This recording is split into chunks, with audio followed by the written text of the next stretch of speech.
Luscinda is a cow in a small pedigree Lincoln Red herd. They are pasture fed only, that is 100% grass fed throughout their lives and totally grain free, grazing outdoors throughout the year, more or less as they would do naturally. In this video, Luscinda calves twins, the second drowning in the sack. Subsequently, there are ongoing issues as Luscinda can't count, and there are difficulties owing to the huge amount of milk that she has. This would have been readily dealt with in an intensive system. As it is, it went on for a full 6 days. Extensive and animal welfare friendly livestock systems can have a high labour cost, but I wouldn't want to do it any other way.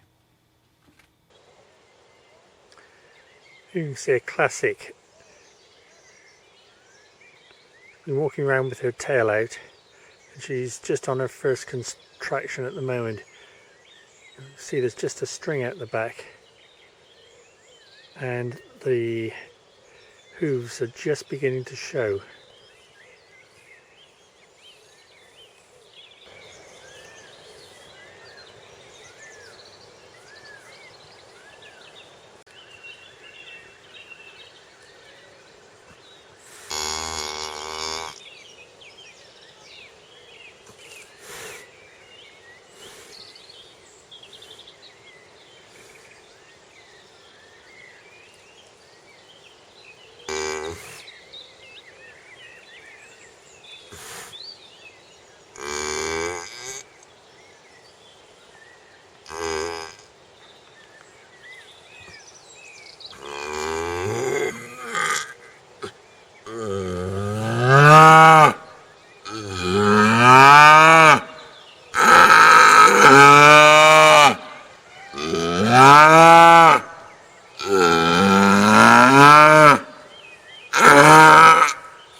We just see it moving in the grass, but this one's got twins on board, so we'll have to wait and see how this develops.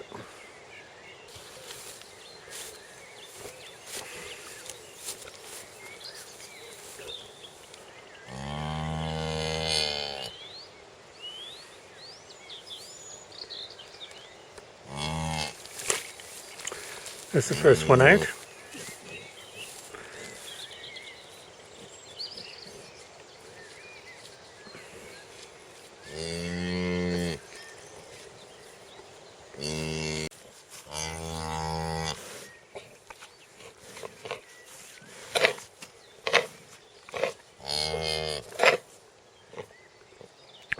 I'm just going to move in and clear its throat. What happens next is quite interesting.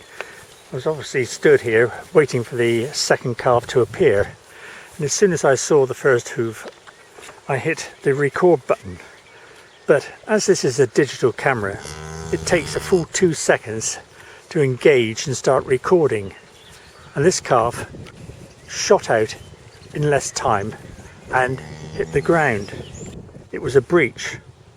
Now, as you saw from the first calving there, the normal procedure for calving is for the front hooves to appear, followed by its head, and in effect it nose dives out. And the benefit of this is that as the umbilical cord is squeezed and the blood supply is shut down to the calf, as its head is out, it can commence breathing. However, with a breech, the rear legs come out first, and then the umbilical can be squeezed, and if there's a bit of a problem with the calf getting stuck or whatever, the calf can frequently end up drowning as it's got its head still inside.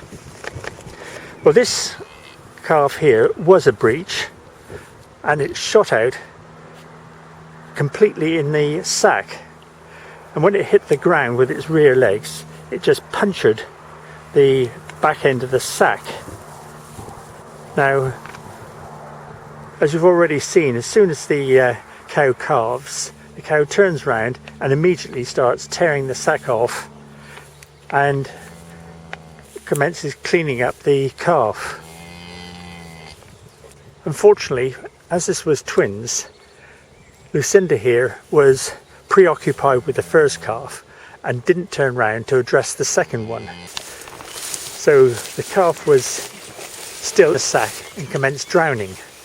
So what you see next is me continuing to video, though I didn't realise I was doing it at the time, moving in very quickly to remove the sack from the calf and save it from drowning.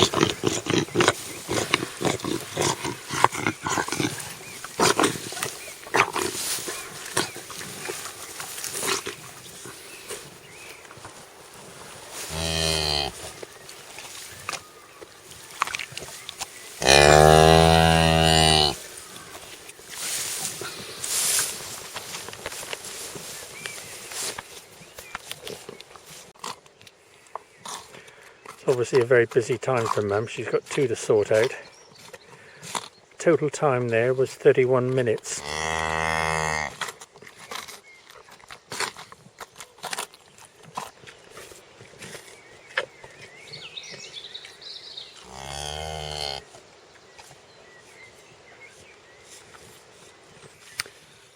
Now the next interesting question is, what sex are these? It would be very nice if they're two heifers. So far we've just had bull calves. If this is one bull calf and one heifer, then the heifer ends up being what's called a free martin, and it's highly unlikely that it will be able to calve. Very rarely. I've just gone in and done a quick check. I'm delighted to say both of these are heifers, which is fantastic. It's a long time since lunch, so I'm off to get something to eat, and I'll come back in an hour or so and check these two are up in suckling. One of the things you do need to be a bit wary of is that some cows will forget that they've got two calves. As long as one's with them in suckling, the other one can get forgotten about.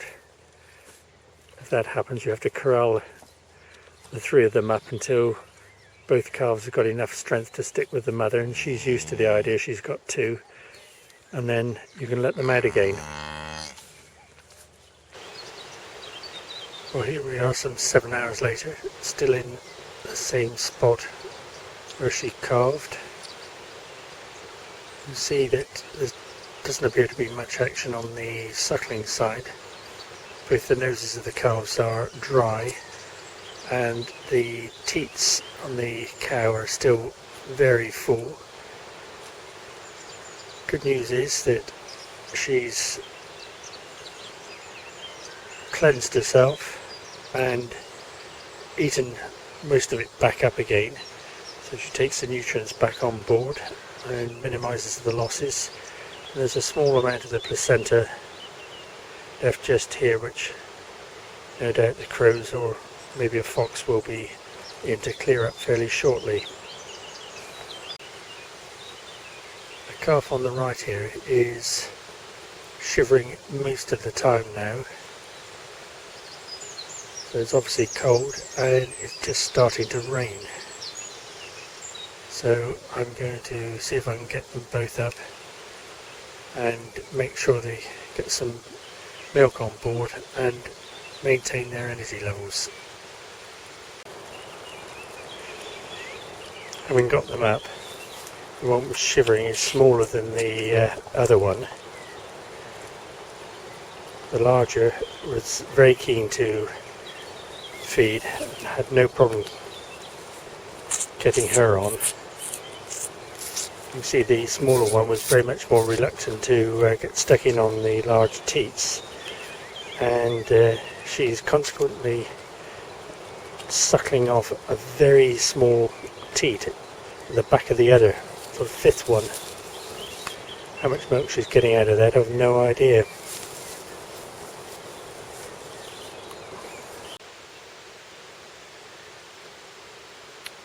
I think you're going to struggle to see this, but here we are down here an hour later. The birds have gone in and the bats have come out, and Luscinda's led down. Fortunately, they're all here as a threesome. The two calves have just stood up, sniffing around her head, and I can see from her udder that no milk's being taken.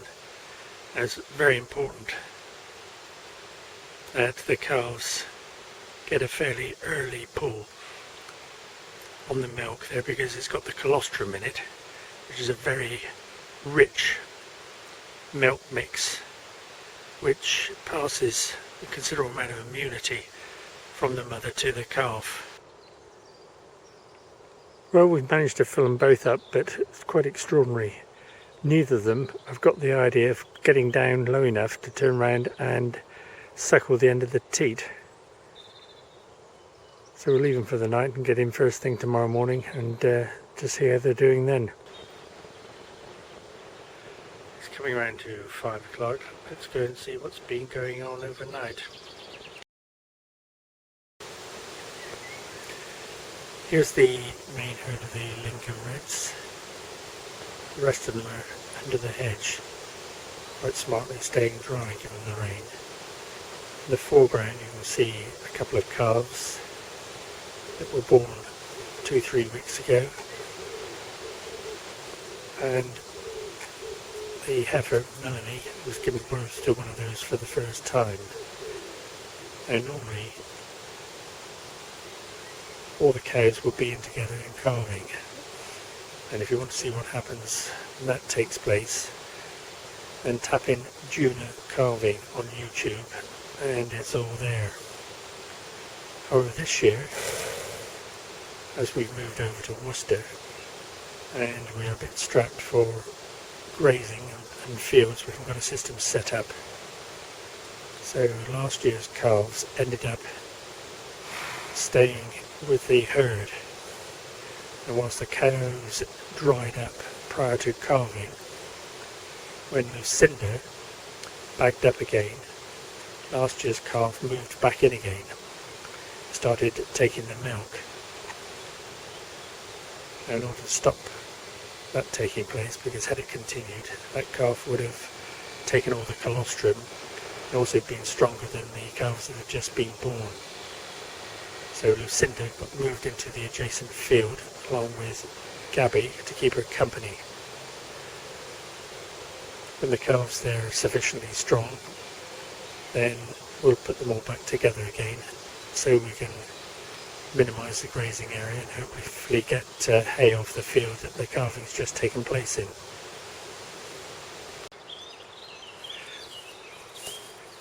Moving on from the Reds, we're going into an adjacent field to check on John's Hereford Cross yearlings.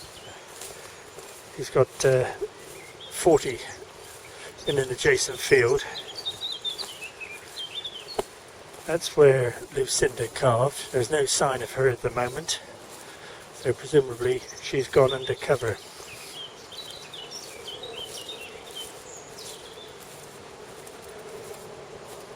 In fact, here she is with Gabby, and also 40 odd very curious yearlings want to see what all the action is about. Just checking this over though.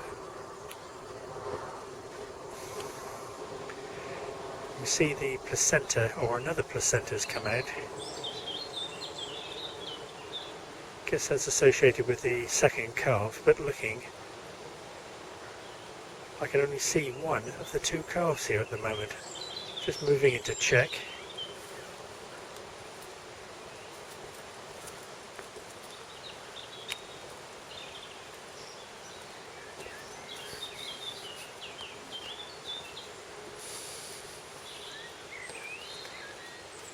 Oh, that's a pity. She's forgotten the second one. We'll have to go and find it. Well, there's no sign of it here. There's that bit of placenta we saw earlier.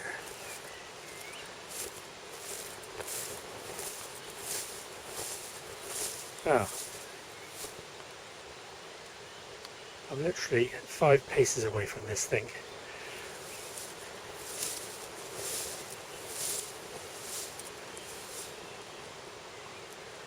Not much future in it staying here, so the next trip will be to get it back with the mother. I've just got it up. It's the larger of the two, and I suspect that having helped it feed a little earlier, it's partially identified with me, and hopefully I can lead it back to the mother without having to carry it. It's very encouraging. Having done it on a few previous occasions, I'm sure you don't particularly want to carry these things too far.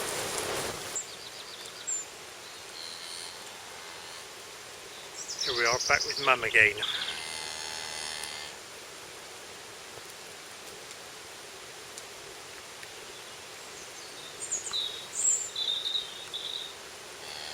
And hopefully they'll stay together in the dry for a while.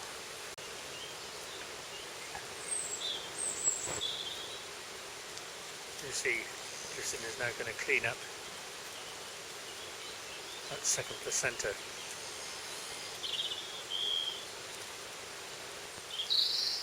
It's raining heavily now, so I'm going to have to give up filming, otherwise I'm going to ruin this camera.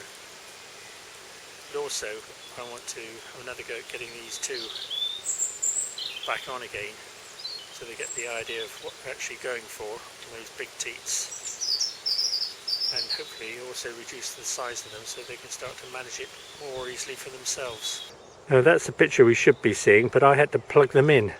When they finished on that teat, they'll just fluff around again, and I'll have to put them on the next one. Now the obvious comment on this nonsense is, why don't you just bang them up? And then the mother will get used to having two, and also they'll get the idea about feeding themselves. Unfortunately, I literally have no sheds or nowhere to bang this lot up. I've just got to operate from this field, which gives me the problem that we've got. Plus this problem, of course, of the identification with me. Back again, thinking it's going to get some more milk. We're just coming down to do another check, and not looking too good. We've got 2 cows here and no calves. And these things aren't totally stupid. Somewhere out there there's going to be at least 1 calf, and hopefully 2 in fairly close proximity.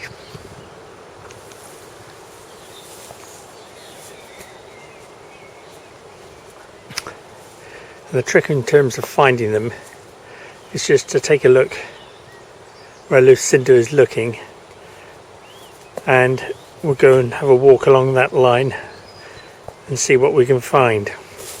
I reckon she was looking along this track here, roughly towards that tree which is dead ahead.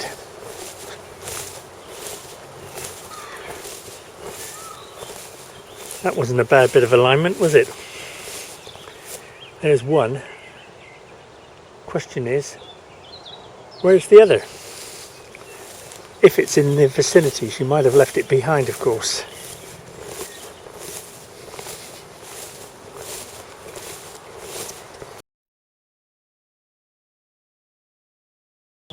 Right, I can now see it. It's under that tree about 150 yards away, and obviously it's fallen asleep, and Luscinda's walked off and left it. What we'll try and do is get this one up and get it a call and see what happens. When I lift it up, I'm just going to feel its stomach, see if it's got any milk in it, and then as I said, see if I can get it a call. In fact, she's going to do it anyway.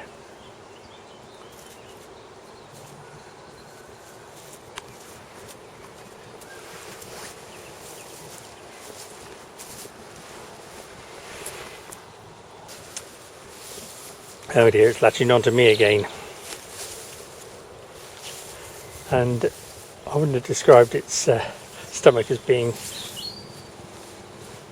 full either.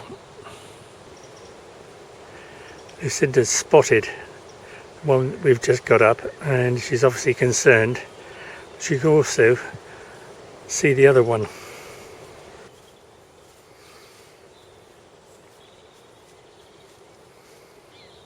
Well, there she goes. Unfortunately,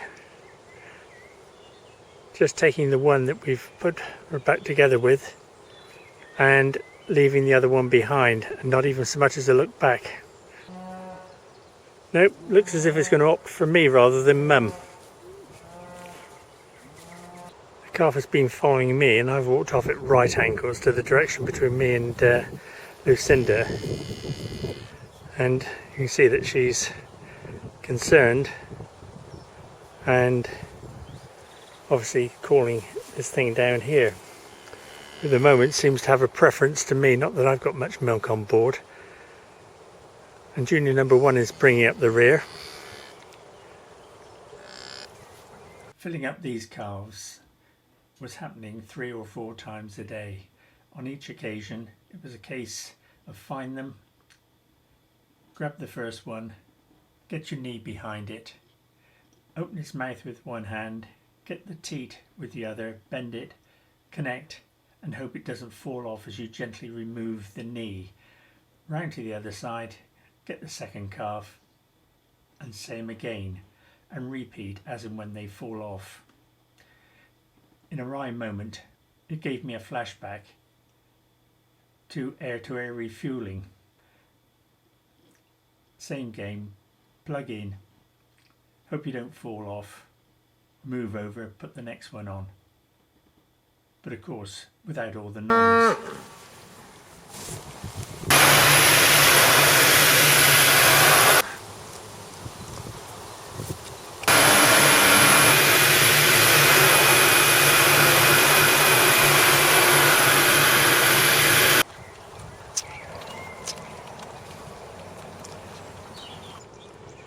Well, it's day 5 now, and a bit of progress. The smaller the calves, having been put on the teat, fell off it, so to speak, and has managed to re-find it for itself. See if it does it again. Though the other one's going to interfere now.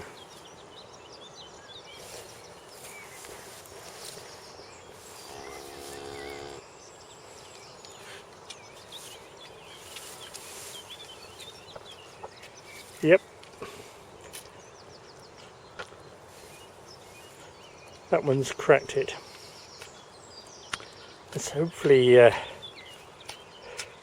we can manage it with a full teat there, which is obviously considerably stiffer. The other problem is this one here, who still hasn't got a clue, just thinks banging its head around produces the goods.